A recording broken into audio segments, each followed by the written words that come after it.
Naku, ang taas ng cholesterol level ko. Ano nga ba ang ibig sabihin kapag mataas ang cholesterol level at ano nga ba ang cholesterol? Ang cholesterol ay isang uri ng fat o taba na tumutulong sa ating katawan. Kabilang dito ay ang pag-aayos ng nasirang tissue sa katawan at ang pagtulong sa production ng vitamin D.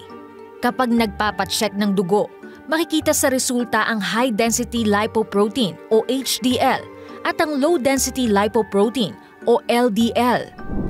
Ang HDL na tinatawag na good cholesterol ay tumutulong na maalis sa katawan ng ibang uri ng cholesterol tulad ng LDL.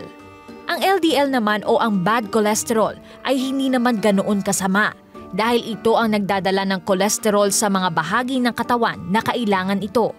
Pero kapag sobrang taas ng LDL level sa dugo, maaari itong maging sanhi ng pagkakaroon ng bara sa ugat na makakaapekto sa daloy ng dugo at maaaring magdulot ng sakit sa puso.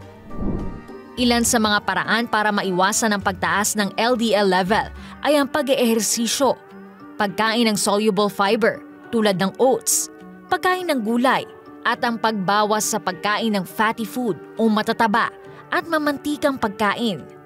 Now you know!